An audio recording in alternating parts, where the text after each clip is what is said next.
বিজয়ের ৫৪ বছর পার হওয়ার পরও আমরা ১৯৭১ সালে মহান মুক্তিযুদ্ধের রক্তক্ষয়ী একটি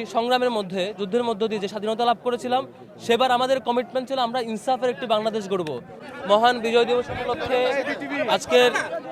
সাংবাদিক বন্ধুরা যারা উপস্থিত হয়েছে সবাইকে আবারও শুভেচ্ছা এবং মোবারকবাদ জানাচ্ছি। আজকে বিজয়ের ৫৪ বছর পূর্তিতে আমরা সাভারে এখানে ডাকসুর পক্ষ থেকে আমরা আসছি। ডাকসুর বিপিন নেতৃত্বে ডাকসুর সম্পাদকবৃন্দ সহ সকলে এসে আমরা আসছি। আমাদের আজকের যে জায়গা, এখানে একটা কমিটমেন্ট নেওয়ার জায়গা, সেটি হচ্ছে বিজয়ের ৫৪ বছর পার হওয়ার পরও আমরা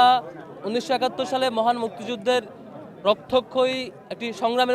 যুদ্ধের মধ্য দিয়ে যে স্বাধীনতা লাভ করেছিলাম, সেবার আমাদের কমিটমেন্ট ছিল আমরা ইনসাফের একটি বাংলাদেশ গড়ব,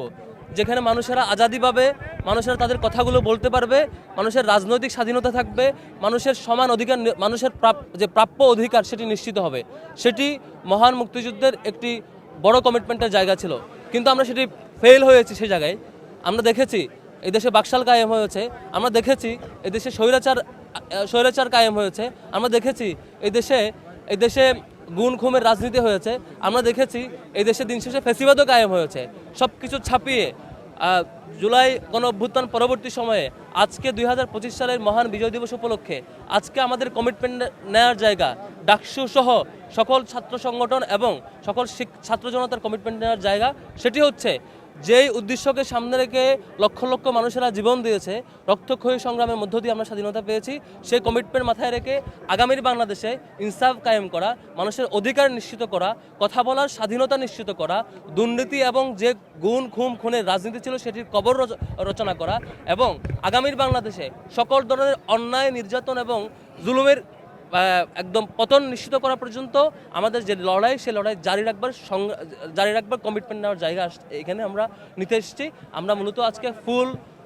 ফুল দেওয়া এবং আনুষ্ঠানিকতা, সেটি শুধুমাত্র একটি আনুষ্ঠানিকতা না, এর মধ্য দিয়ে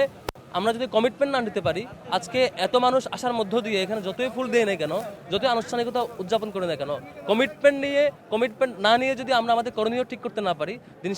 শেষে আবারও ব্যর্থতার দিকে আগাবো। আজকে ৫৪ বছর পূর্তিতে এসে ডাকসুর এই অংশগ্রহণে আমরা আবারও শপথ নিতে চাই আগামীর বাংলাদেশে ইনসাফ কায়েম করার জন্য, আগামীর বাংলাদেশে ন্যায় নীতি নিশ্চিত করবার জন্য, আগামীর বাংলাদেশে দুর্নীতিকে কবর দেওয়ার জন্য, আগামীর বাংলাদেশে সকলের অধিকার নিশ্চিত করার জন্য আমাদের ছাত্র হিসেবে যে দায়িত্ব, নাগরিক হিসেবে যে দায়িত্ব, সেটি পালন করবার কমিটমেন্ট আমরা নিতে চাই আজকের এই সুন্দর আয়োজনের মধ্য দিয়ে।